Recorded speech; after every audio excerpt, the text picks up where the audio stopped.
Sweet corn is starting to pop through. So we're covering it with mulch before the 28-degree freeze. So we've never had to do this before, but we've never had a hard freeze, not just a frost, but a hard freeze this late, May the 8th. So that was a corn, and Stan has also put mulch around the onions here.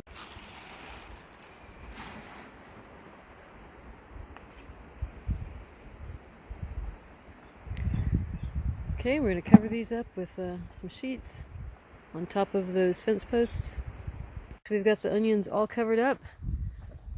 The ones that were plants, the ones here that we planted from bulbs, we figure are tougher, and we'll see how they make it. So that's covered up. The broccoli's covered up.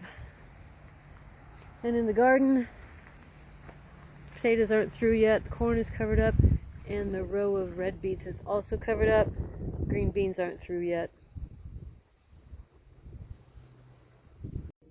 This should be the last time that the back of the shed here has to be full of, here we go, all these plants because of the cold weather. Well, more than cold weather, because of the freeze that's going to happen tonight. I mean, look, the basil didn't even like it when it was outside at 45, 50 degrees. So he's been in here for several days. I had the scented geranium covered with a sheet, but I should have covered it with a bucket like Stan did some of my other things. You can see the leaves got hurt. Same thing here with the butterfly weed. It was covered with a sheet, but it definitely got hurt a little bit. I think it's going to be okay.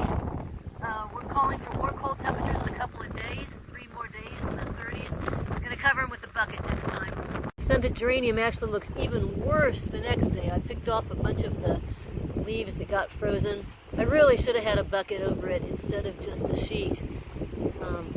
I hope it comes out of it. The leaves way underneath still look okay, so I'm hopeful. The lima beans in the cooler popped up faster than any of the other limas. Stan said when they come up, if they have the husk on them too tightly, which most of them did, he had to knock it off. That way this can open and the leaves can come out.